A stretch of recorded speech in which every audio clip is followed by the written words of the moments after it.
третью годовщину оккупации Крыма украинские активисты прошли маршем к админгранице с полуостровом и обратились к оккупантам. В мероприятии приняли участие представители гражданской блокады, Меджлиса и местной власти. Больше знает Эльвина Сейтбулаева. Из разных уголков Херсонской области к штабу гражданской блокады Крыма собираются активисты. На флагштоках развиваются флаги Украины и крымско-татарского народа. Так началась акция к годовщине сопротивления российской оккупации в Крыму.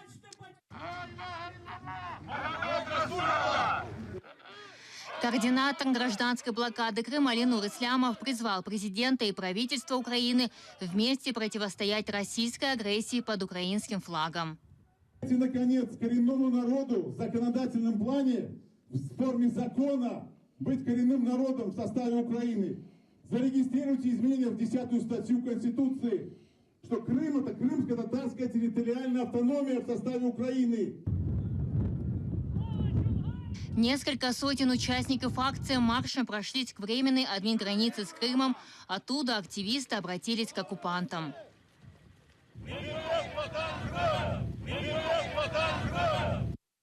Ми велелюдною ходою демонструємо, що ми намагаємося зробити все від нас залежне, щоб повернути і Крим, і захоплені території України.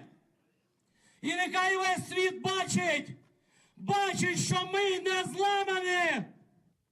Активисты выпустили в небо воздушные шары. В них традиционный месседж, адресованный крымчанам о единстве украинских территорий. Завершилась акция молебном.